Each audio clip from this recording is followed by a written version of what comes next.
Good morning, dear students. Students, we are doing chapter surface area and volumes. And this chapter you have already done in class ninth. In class ninth, you have studied about the 3D shapes and finding their surface area and volumes.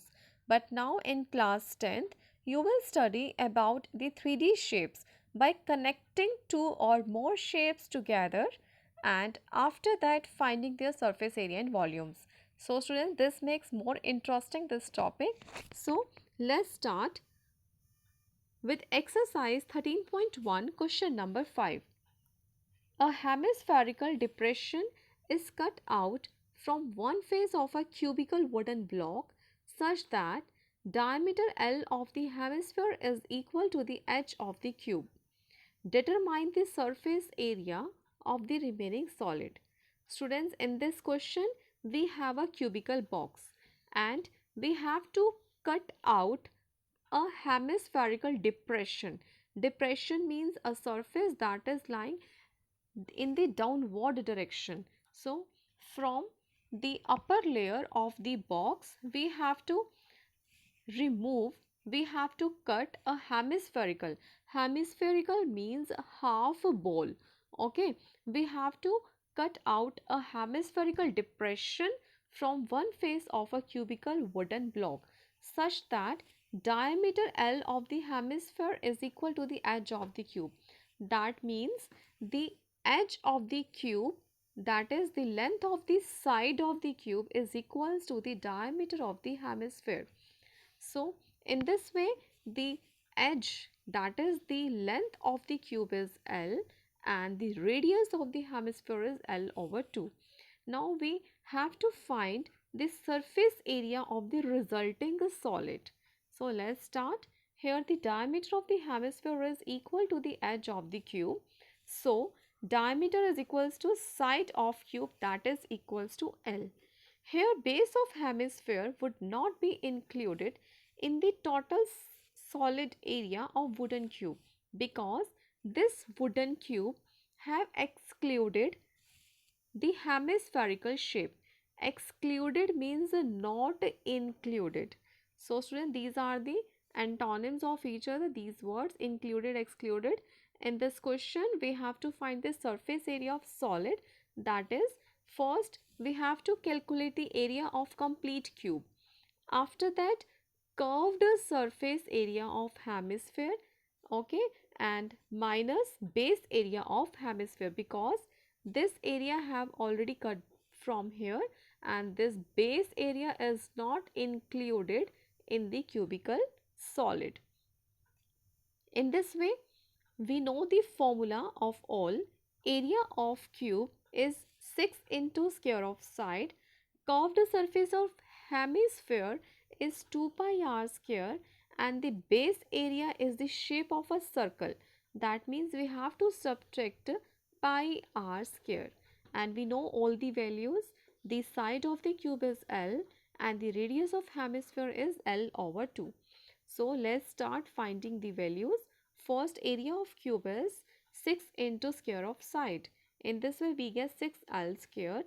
After that, curved surface area of hemisphere is the formula 2 pi r squared.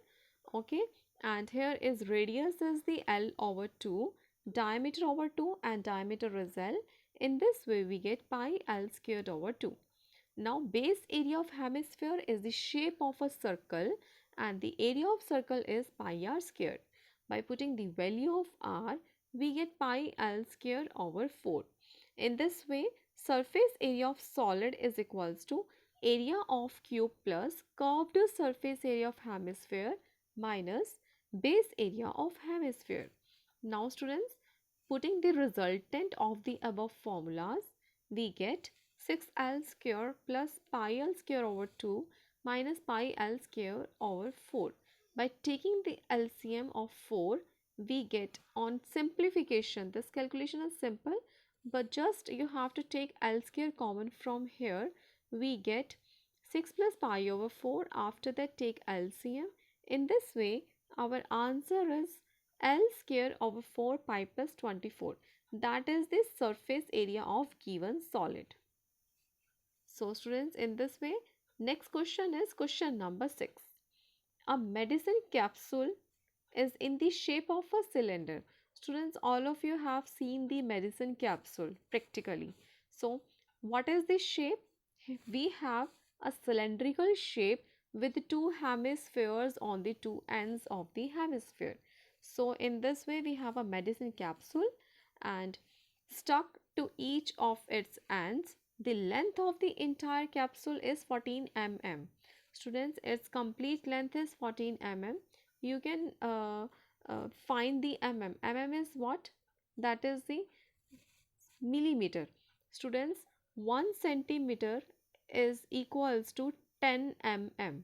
So you can observe on the scale that 1 centimeter is equals to 10 mm and a capsule height of a capsule is here 14 mm.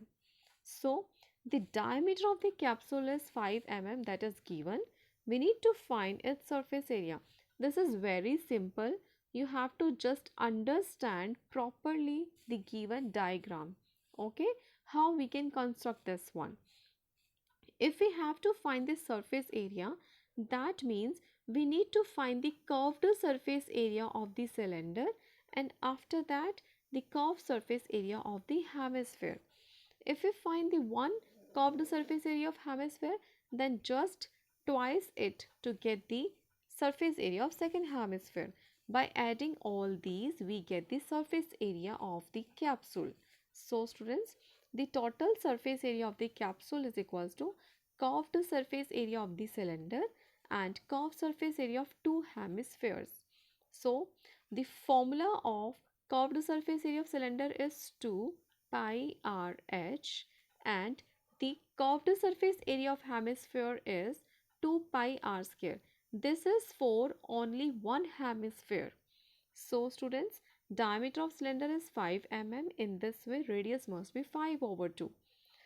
And here the diameter is 5 over 2 mm. Now, height of the cylinder.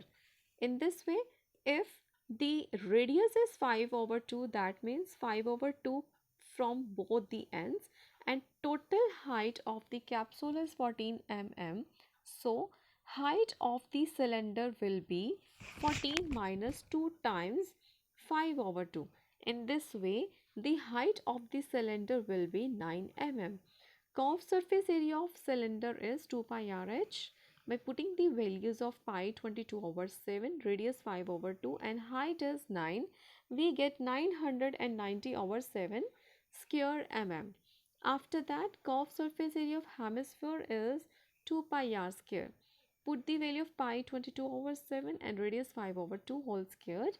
By calculating this, we get 275 over 7 square mm. So, curved surface area of two hemisphere will be 275 over 7 multiplied with 2. In this way, we get 550 over 7 mm square. So, total area of the capsule will be curved surface area of cylinder plus 2 times hemisphere. So, by putting the values, taking LCM, here base is same 7, we get 1540 over 7. So, by cancelling out this, 7 into 2 14 and 1 into 4 7 to 14 0. In this way, our answer is 220 square mm. So, in this way, we get the total surface area of capsule. So, students, hopefully all of you understand these questions. These questions are very important. If you like my video, then please like, share and subscribe. Thank you for watching the complete video.